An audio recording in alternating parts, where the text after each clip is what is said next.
Hello students of class 12 and this video for English medium students.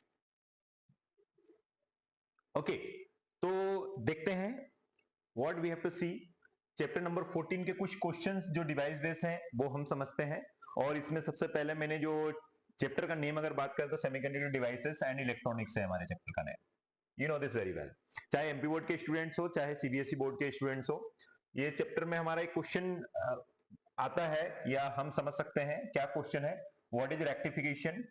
Draw the circuit diagram of half wave rectifier. तो rectifier क्या होता है, rectification क्या होता है, ये समझेंगे. एक्सप्लेन इट्स वर्किंग, है ना, इसकी वर्किंग समझेंगे.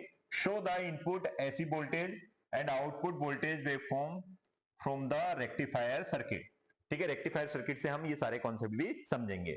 तो अगर हम बात करें full wave rectifier, half wave rectifier, जैसे ये हाफ वेव के लिए है, ऐसा कैसे क्वेश्चन हमारा बन जाता है फुल वेव रेक्टिफायर के. ये लास्ट ईयर के क्वेश्चन पेपर में पूछा भी गया है, चाहे वो बोर्ड कोई सा भी हो, 12th बोर्ड का, एमपी बोर्ड हो या सीबीएसई बोर्ड हो.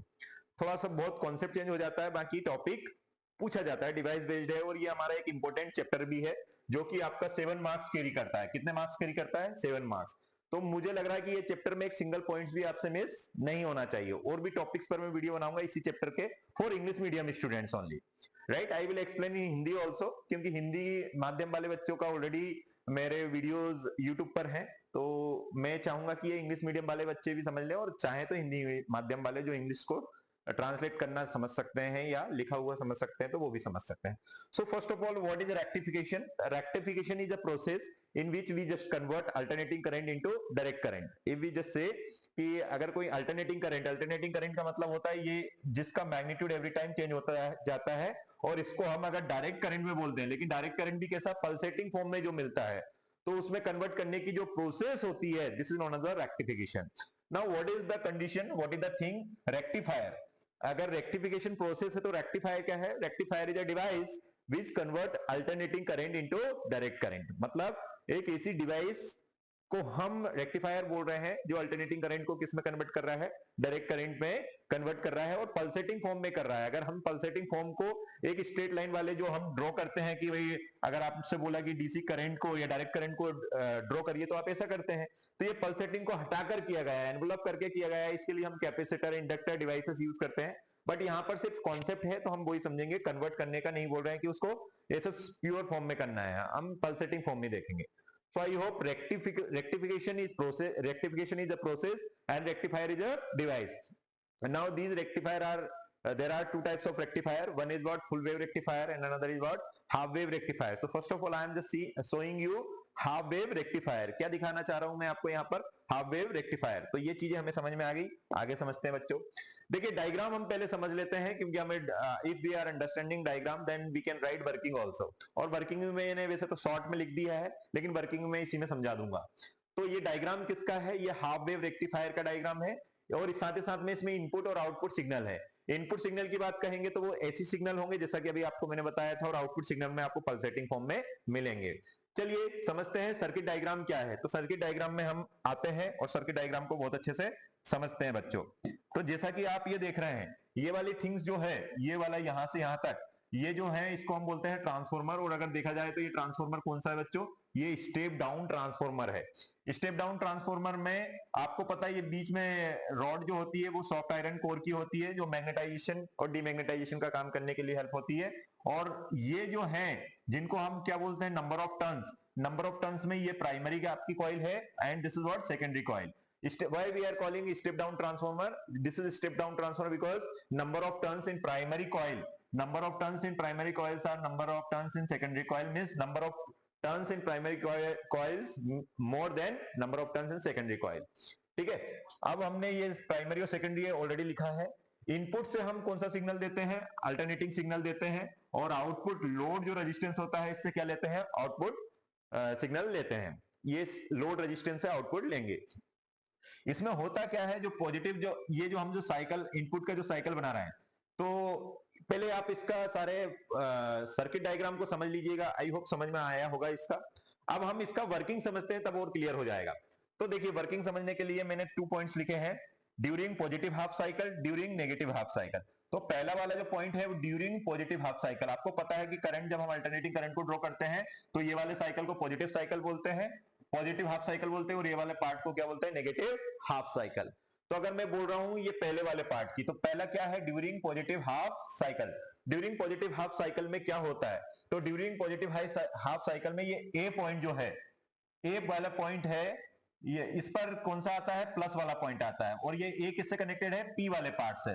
तो पी का कनेक्शन किससे हो गया, पॉजिटिव से हो गया, और पॉजिटिव से होता है तो डायोड किससे होता है, पी का कनेक्शन किससे हो गया, पॉजिटिव हो गया, पॉजिटिव से हो गया, तो ये हो गया हमारा फॉरवर्ड बायस। और जब फॉरवर्ड बायस होता है तो current flows through the load register या लोड रेजिस्टेंस, जो लोड रेजिस्टेंस है इससे हमें करंट मिलेगा, हमें करंट मिलेगा, ठीक है। और देखिए तो positive half cycle of AC voltage appears across the load resistors, मतलब इसमें जो लोड रेजिस्टेंस है इसमें ये हमें अपीयर होगा, ठीक है। इसलिए देखिएगा ये जो हमने जब इसका इनपुट सिग्नल, ये इनपुट सिग्नल है, इनपुट वेवफॉर्म है, ठीक है, ये एक पॉजिटिव हाफ साइकिल है और ये नेगेटिव हाफ साइकिल है। तो हमने क्या देखा, पहले पॉजिटिव की बात कर रहे हैं, तो पॉजिटिव में ये था, तो यहां पर ये इसका आउटपुट मिल गया, क्योंकि ये कौन सा बाइसिंग में है, डायोड, फॉरवर्ड बाइसिंग में है डायोड। लेकिन अब आते हैं रिवर्स बाइसिंग में बच्चों, ड्यूरिंग नेगेटिव हाफ साइकिल। अब ऐसा पार्ट हो गया, अब ऐसा पार्ट जाना है, नेगेटिव वाला जाना है, तो नेगेटिव में हमने क्या देखा, ये कौन सा डायोड किसमें हो गया, रिवर्स बायस में हो गया। डायोड किसमें, D for diode, D for diode. तो देखते हैं क्या पॉइंट मिल रहा है हमें, डायोड इज रिवर्स बायस। तो डायोड रिवर्स बायस क्या हो जाएगा, पी का कनेक्शन किससे हो जाएगा, नेगेटिव हाफ साइकिल से हो जाएगा, नेगेटिव वाले पार्ट से होगा, तो पी का कनेक्शन नेगेटिव से हो जाएगा, तो वो बाइसिंग कौन सी हो जाएगी, रिवर्स बाइसिंग हो जाएगी। एंड देखिए रिवर्स बाइसिंग में क्या होता है, करंट फ्लो इज ब्लॉक, जो करंट फ्लो हो रहा था वो ब्लॉक हो जाता है, इसलिए हमें डाउन साइड नहीं दिखता है और ये हमें इस टाइप से लाइन ही दिखाई दे रही है। फिर क्या देखा, नो वोल्टेज इज अपीयर, मतलब यहां पर लोड रजिस्टर है या रेजिस्टेंस है, वहां पर कोई भी करंट हमें दिखाई नहीं देता है। इसलिए जब जब भी पॉजिटिव साइकिल आएगी, मतलब पीक पार्ट पॉजिटिव साइकिल जो होगी, वो अगर पी से कनेक्शन होगा, फॉरवर्ड बायस होंगे, करंट मिलेगा, फिर करंट ब्लॉक हो जाएगा, फिर करंट मिलेगा, फिर करंट ब्लॉक हो जाएगा, फिर करंट मिलता जाएगा। तो ये हमारा काम किस में हुआ, ये हमारा काम हुआ है हाफ वेव रेक्टिफायर में। और ये हमें किस फॉर्म में मिलता है, तो अगर रिजल्ट में इसमें देखूं तो रिजल्ट क्या मिला हमें, तो pulsating DC voltage with only positive half cycle, है ना, जो पॉजिटिव हाफ साइकिल है उसी ने हमें पल्सेटिंग फॉर्म में दिया है ये करंट, है ना। अगर प्योर इसको डीसी में लिखेंगे तो हमें क्या करना पड़ेगा, कैपेसिटर का यूज करना पड़ेगा या इंडक्टर का यूज करना पड़ेगा, तो वो इसको प्योर बना देगा। अगर मैं इसके इसके फ्रीक्वेंसी की बात कहूं कि अब ये फ्रीक्वेंसी कितना आपने इनपुट की थी इसमें, तो हम इसको बोलेंगे, जैसे मान लीजिए ये 50 हर्ट्ज है, कितनी इंडिया में जो ऐसी सिग्नल्स होते हैं या ऐसी करंट होता है या अल्टरनेटिंग करंट होता है, उसकी फ्रीक्वेंसी हम इंडिया की क्या कहेंगे, 50 हर्ट्ज। तो अगर ये आउटपुट मिला है, आउटपुट डीसी जरूर बोल रहे हैं, बट अभी अगर देखा जाए तो ये इसी से रिलेटेड है, प्योर डीसी नहीं है, तो इसकी फ्रीक्वेंसी और इसकी फ्रीक्वेंसी में क्या डिफरेंस आएगा, तो इनकी फ्रीक्वेंसी में कोई भी डिफरेंस नहीं होगा, तो ये भी कितना होगा, सॉरी इसका भी कितना होगा वैल्यू, इसकी वैल्यू भी होगी 50 हर्ट्ज। कितनी होगी इसकी भी 50 हर्ट्ज, मतलब इसकी फ्रीक्वेंसी और इसकी फ्रीक्वेंसी सेम होगी। इनपुट वोल्टेज या इनपुट करंट की फ्रीक्वेंसी और आउटपुट करंट की फ्रीक्वेंसी 50 हर्ट्ज ही होगी, मतलब कोई भी चेंज नहीं आएगा। जब फुल वेव रेक्टिफायर में करेंगे तो फ्रीक्वेंसी डबल हो जाएगी, ये थोड़ा ध्यान रखना है।